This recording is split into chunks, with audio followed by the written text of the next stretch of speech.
আজ চলে গেছিলাম আন্ডার ওয়াটার অ্যাকোরিয়াম দেখতে। তো হ্যালো গাইস, সন্ধ্যের দিকে রেডি হয়ে বেরিয়ে পড়লাম মেলায় যাওয়ার জন্য। তারপর টিকিট কেটে দাঁড়িয়ে পড়লাম লাইনে। ভিতরে ঢুকতেই প্রথমে দেখলাম পাশ দিয়ে এই রকম অনেক অ্যাকোরিয়াম, আর তাতে বিভিন্ন রকমের রং বেরঙের মাছ। তারপর আমরা চলে গেলাম আন্ডার ওয়াটার অ্যাকোরিয়াম দেখতে।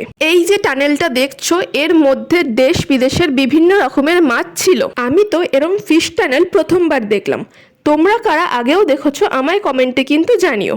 তো টানেল থেকে বেরোতেই দেখলাম চারিপাশে বিভিন্ন জিনিসের অনেক দোকান বসেছে। এই দোকানটায় বেশ সুন্দর সুন্দর কিছু জামা কাপড় ছিল, তাই সেগুলোই দেখছিলাম। তারপর দেখলাম মেলায় বেশ সুন্দর সুন্দর অনেক রাইড আছে, আর তাই আমরাও দুটো রাইডে চড়ে নিলাম। তারপর মেলায় ঘুরতে ঘুরতে দেখলাম এই রাইডটা। আমার তো দেখেই ভয় লাগছিল। আচ্ছা, তোমরা কি কখনো উঠেছো এই রাইডে? তো তারপর আমরা একটু খাওয়া দাওয়া করে চলে এলাম বাড়ি।